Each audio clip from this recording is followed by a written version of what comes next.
What's up everybody? With a whole new year of Overwatch content stretching out before us, like waves on a glistening ocean, it's time to discuss what specific new heroes, maps, events, and other Overwatch content we can actually expect to see over the next 12 months. Now, despite me having sacrificed countless Hanzo mains at this point already, the almighty Jeff has yet to bless me with the gift of true future sight, so instead we're going to be doing some quote-unquote accurate predictions based on past trends Blizzard has exhibited, as well as hints and clues they've given us thus far, suggesting what sort of plans they have for the near future. This is Master Ian Gamer, and let's get into it. Starting off with January, the main new content we can expect for this month will be the 2020 Lunar New Year event, more specifically which is going to be called Year of the Rat. Now, I already made a special dedicated video talking extensively about what the Lunar New Year event this year is going to end up including, such as start dates, skins, and other sort of content predictions, so rather than repeating all of that here, I do recommend you check out my previous video if you haven't seen it already. There's not much else beyond this to expect when it comes to January, so let's move on now to the next month.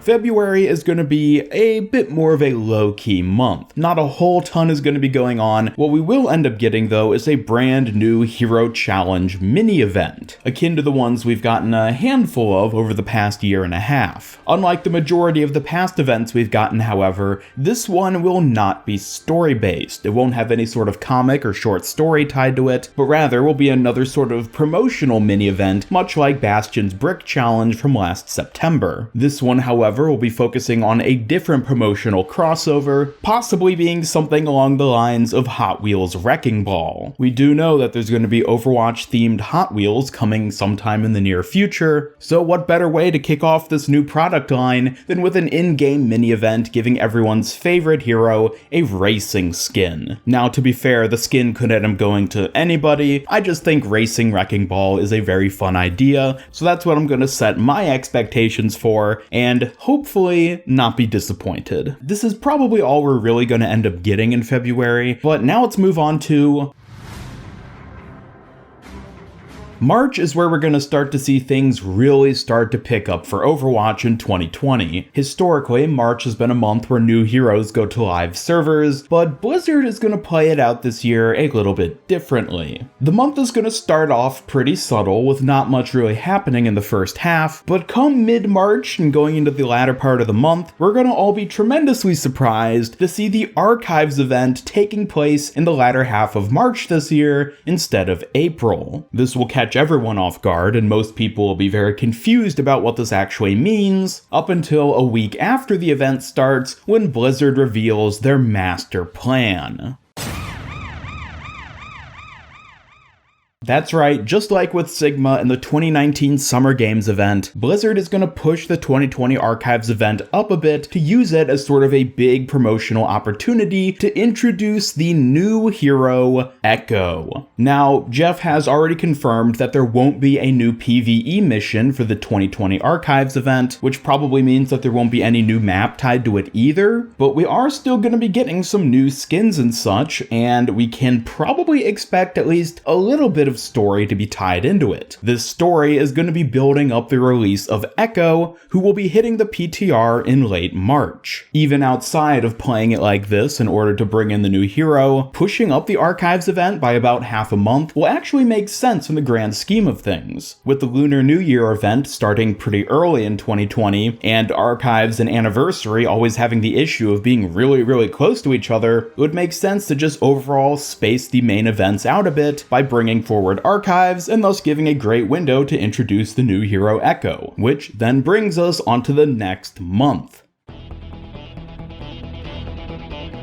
The main new content for April will of course be the new hero Echo, who, having gone to PTR in late March, will be hitting live servers sometime around the middle of this month. In terms of what Echo brings to the table, she's almost certainly going to be a support hero, and based off of what we saw from her in the 0-hour animated short, it seems like she's going to possess some degree of flight, in addition to having some sort of energy orb attack. There's not a whole lot we know about her in this regard. I have made a hero concept video speculating about what sort of abilities she might have, which, just for the record, was released prior to the 0-hour animated short, so I'll have a link to that video of mine in the cards on screen. I do recommend you check it out, and if for whatever reason you are skeptical about Echo actually being Hero 32, there's quite a bit of evidence pointing towards this being the case. Basically, the way Jeff and the other developers have talked about Echo, specifically when it came to Blizzcon 2019 and other sort of interviews they did around that time, there's a strong suggestion that Echo is going to be an important character in the build-up to Overwatch 2, thus suggesting that she's gonna release before the sequel. Again, I recommend you check out my other video where I went super in-depth with all the reasoning behind why Echo is gonna be Hero 32, as well as all the evidence pointing towards her releasing in April, so again, check that out through the link in the cards on screen, as well as down in the description.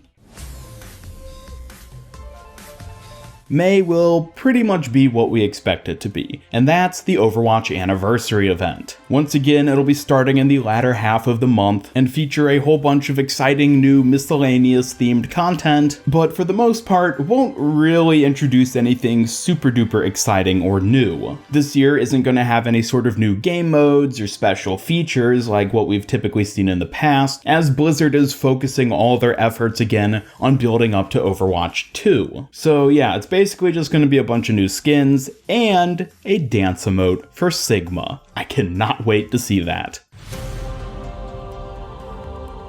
Moving on to June though, this is where Blizzard is once again gonna hit us with a bit of a surprise. Despite the heavy emphasis on them reserving as much content as possible for the upcoming Overwatch 2, June is actually gonna be a month where we see the last new map introduced for the original Overwatch 1. It'll likely hit the PTR sometime in early June prior to the anniversary event actually ending, and then go to live servers towards the end of the month. The map game mode specifically is going to be a hybrid map, and the location is going to be one that somewhat catches us off guard. Rather than being a map tied to an existing specific hero, or being one of the cool locations teased previously, such as Control Point Galapagos, the new map is actually going to be another old Overwatch watch point, similar to Watchpoint Gibraltar, except located in a different part of the world and being one that we've actually never heard of before. While the map will overall be fairly well received, the other main thing to note about this new map is that it's going to kick off what will eventually become known as the Overwatch 2 ARG. Unlike the Sombra ARG from 2016, the Overwatch 2 ARG won't be focusing on a specific upcoming hero, but rather on the overall story and release of the game's sequel. This will certainly include a few teasers for specific heroes, and are definitely gonna lead us along a few trails to sort of build up to the actual reveal of some of the many new heroes we know are going to be coming with the new game. But in general, this is going to be Blizzard's way of building up initial hype again for Overwatch 2. By the summer of 2020, much of the original hype from BlizzCon 2019 will certainly have died down again, so they're going to have to start ramping it up, especially if they're going to have a release sometime in early 2021. So the most Blizzard way of achieving this will be through some sort of interactive experience, such as an ARG.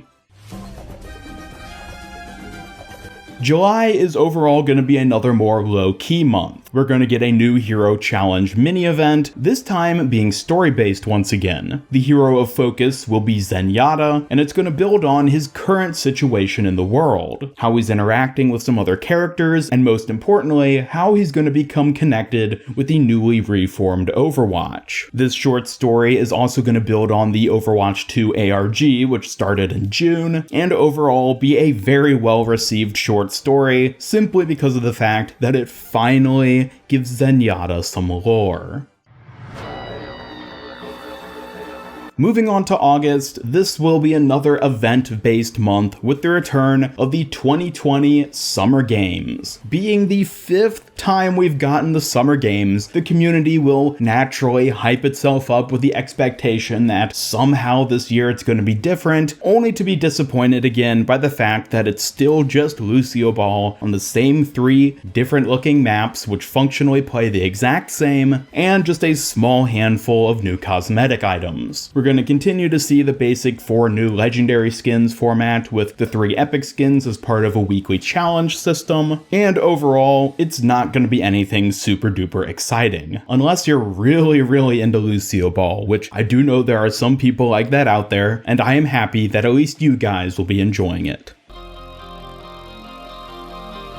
September is again going to be another low-key month. This time we're going to be getting yet another Hero Challenge mini-event, this time being non-story based once again. However, instead of having some sort of real-world crossover promotion like with Lego or Hot Wheels, this one is going to be based on some of the merchandise from within Overwatch's own universe, being of course the Pachimari. Now it's very up in the air as for which hero is going to get a Pachimari themed skin, but my bet is going to be on Roadhog. If there's one hero who deserves to have a Pachimari inspired skin, it's going to be the hero who may or may not have a bit of an obsession for the little things.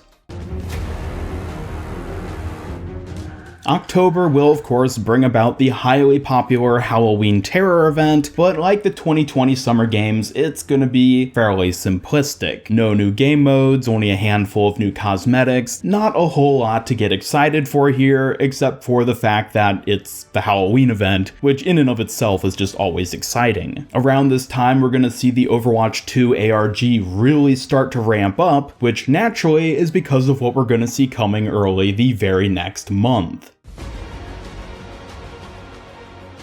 November will kick off with Blizzcon 2020, and with it we'll see what is, for the most part, the conclusion of the Overwatch 2 ARG. At Blizzcon, they're going to have another much more in-depth, this time playable demo for Overwatch 2, and they're going to reveal at least a handful of the new heroes, many of whom were teased in the ARG building up to November. Along with the new heroes and other content announcements for the sequel, they're at long last going to finally give us a release date for the game, which is going to be within the first half of 2021. There will be much excitement and rejoicing until players realize that there's still about another 6 months until the sequel actually releases, at which point there'll be a tangible degree of disappointment. BlizzCon 2020 is also going to be Blizzard's last main chance to actually tell everyone that the game Overwatch 2 is free for anyone who owns and currently plays Overwatch 1. They failed spectacularly when it comes to conveying that at BlizzCon 2019, and they'd sure as hell better get it right in 2020, otherwise they are gonna see a very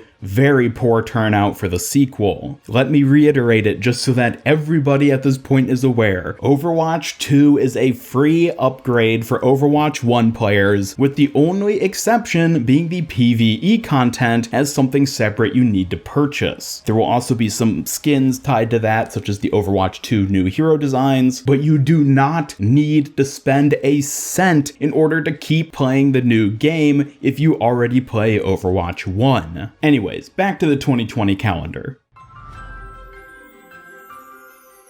December is going to be basically what we always see December end up being. We're going to get the Winter Wonderland event, and that's pretty much it. There really won't be anything talked about regarding Overwatch 2 during this month, as all the main exciting news was blown the month prior at BlizzCon. So yeah, December is going to be kind of laid back. Just enjoy the Winter Wonderland event and get ready for 2021, which will have a whole host of brand new content, but I won't be talking about that for about another year. And there you go. These have been my probably accurate predictions for 2020's Overwatch content. I would just like to remind you that legally I'm not allowed to be criticized if any or all of these predictions end up being wrong, so just keep that in mind before posting any scathing comments. But speaking of comments, I would love to hear your thoughts about what you think we're going to end up seeing for Overwatch in 2020. Do you agree with some of my predictions, or perhaps you have a bit of a different take on what sort of stuff we're going to end up seeing? Either way, be sure to leave a like if you enjoyed this video and share it with a friend if you really liked it. Subscribe, follow me on Twitter, and hit up the bell to never miss any of my future Overwatch content. This is Master Ian Gamer signing off, and until next time, Have a great day.